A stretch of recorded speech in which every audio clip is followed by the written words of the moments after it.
Yes. Habari za wakati huu wa Tanzania.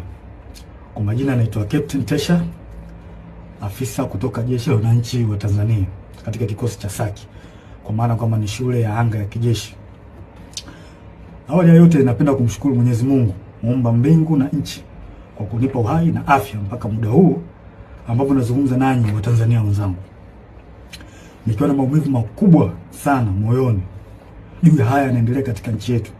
Nimejaribu kutafakari sana mpaka muda mwingine kufikia kumshirikisha Mungu kwamba nikiwa naiona hatari kubwa sana ambayo ipo mbele yetu kama taifa. Haikuwa rahisi hata kidogo kwangu mpaka leo hii Watanzania kuniona nikiwa mbele yenu naongea haya mambo. Haikuwa rahisi kwa sababu nazijua taratibu zetu za kijeshi jinsi zilivyokuwa ngumu, hasa kwa mambo kama haya. Haikuwa rahisi hata kidogo kutafakari mpaka kuamua kufanya hiki. Kwa maana hiyo sasa, nikiwa naifahamu hatari hiyo iliyopo mbele yangu juu ya hichi ninachokifanya kwenye utaratibu wetu, desturi zetu, pia katika mambo mengine, sitojali hizo hatari kwa namna yoyote. Sitomwogopa mtu yoyote, ila heshima kwa wakuu wangu itabaki pale pale.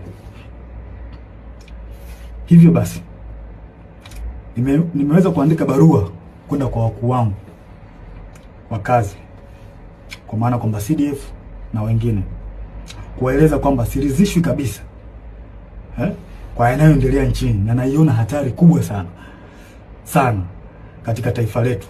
Hivyo basi ni vema kama jeshi kuchukua hatua haraka sana kabla hatujachelewa, kwa kuwa imani pekee iliyobaki kwa Watanzania ni jeshi lao. Japo muda mwingine wanasiasa wanajaribu kuliingiza jeshi letu kwenye mambo ya siasa, kulitumia ili waweze kufanikisha mambo yao, lakini tumebaki kuwa imara na bado tunaendelea kuaminika na Watanzania. Hivyo basi kwa kuona hilo na kuona hali ambayo ipo kwa sasa, sehemu pekee na imani pekee ya Watanzania ni kwenye jeshi lao. Hivyo nashauri jeshi letu liweze kuchukua nchi haraka sana na kuweza kuweka mambo sawa kuliko kuendelea kulazimisha kwenda mbele, hasa katika hili swala la uchaguzi. Bwana, Tanzania imewaka moto kweli kweli baada ya wadau mbalimbali kutoa maoni yao. Hatimaye hata wanajeshi wameanza kujitokeza mmoja baada ya mwingine. Wengine walikuwa waoneshe sura zao wakizungumza, lakini huyu ameamua kuwa wazi na kuzungumza live na Watanzania, huku akielezea hatua aliyochukua baada ya kuona sehemu tunapoelekea kama nchi ni pabaya. Yeye alichoamua ni kuandikia barua viongozi wake wa juu kuhusiana mwenendo mbaya wa nchi yetu na tunapoelekea.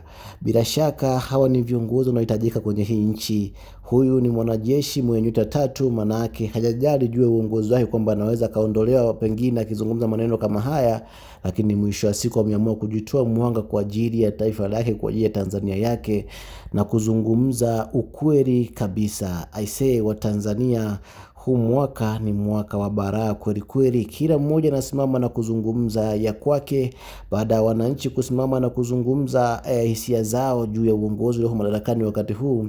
Hatimaye hata waajiriwa wa serikali huko serikalini wameanza kunyenyuka baada ya wanajeshi kujirekodi huku wakimtumia mange, lakini wakificha sura zao. Lakini huyu mwamba Captain Tesha mwenye nyota 3 ameamua kujieleza akiwa wazi, akijirekodi yeye mwenyewe na kairusha video hiyo kwenye mtandao wa kijamii kwa sababu ya mambo yanayoendelea kwenye taifa la Tanzania. Bila shaka mwanafamilia wa MCD Sport Zone, kama ni mara yako ya kwanza kutumia channel hii, nikukumbushe usisahau kusubscribe, kulike, kushare na ucomment ili wa kwanza kuzipata taarifa zetu za kimichezo, burudani, siasa na matukio mbalimbali yanayotokea ndani ya Tanzania lakini pia nje ya Tanzania.